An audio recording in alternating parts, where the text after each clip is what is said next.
నర్సంపేట పట్టణంలో నూతన smart ration కార్డుల పంపిణీ కార్యక్రమం నిర్వహించారు. పట్టణ పరిధిలోని పలు రేషన్ షాపుల వద్ద అర్హులైన లబ్ధిదారులకు సోమవారం స్మార్ట్ రేషన్ కార్డులను అందజేశారు. ఈ కార్యక్రమంలో స్థానిక ప్రజా ప్రతినిధులు, ప్రముఖులు పెద్ద సంఖ్యలో లబ్ధిదారులు పాల్గొన్నారు.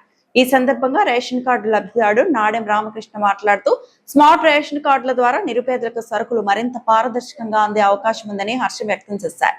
అయితే రేషన్ కార్డులపై ఎలాంటి రాజకీయ నాయకుల ఫోటోలు లేకుండా కేవలం అధికారిక వివరాలతోనే కార్డులను ముద్రించాలని ఆయన ప్రభుత్వాన్ని కోరారు. ప్రభుత్వాలు మారినా ప్రతిసారి కార్డులపై ఉన్న ఫోటోల కారణంగా కొత్త కార్డులు ముద్రించడం వల్ల ప్రభుత్వ ధనం వృధా కావడంతో పాటు ప్రజలకు కూడా ఇబ్బందులు ఎదురవుతున్నాయని తెలిపారు.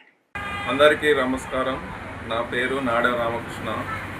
ప్రభుత్వం స్మార్ట్ రేషన్ కార్డులు లబ్ధిదారులకు ఇస్తుంది. కానీ ఈ స్మార్ట్ రేషన్ కార్డులలో సీఎం గారి ఫోటో, పౌర సరఫరా శాఖ మంత్రి ఫోటోలు పెట్టి ఇది తాత్కాలికంగా ఉండే విధంగా ప్రింట్ చేశారు.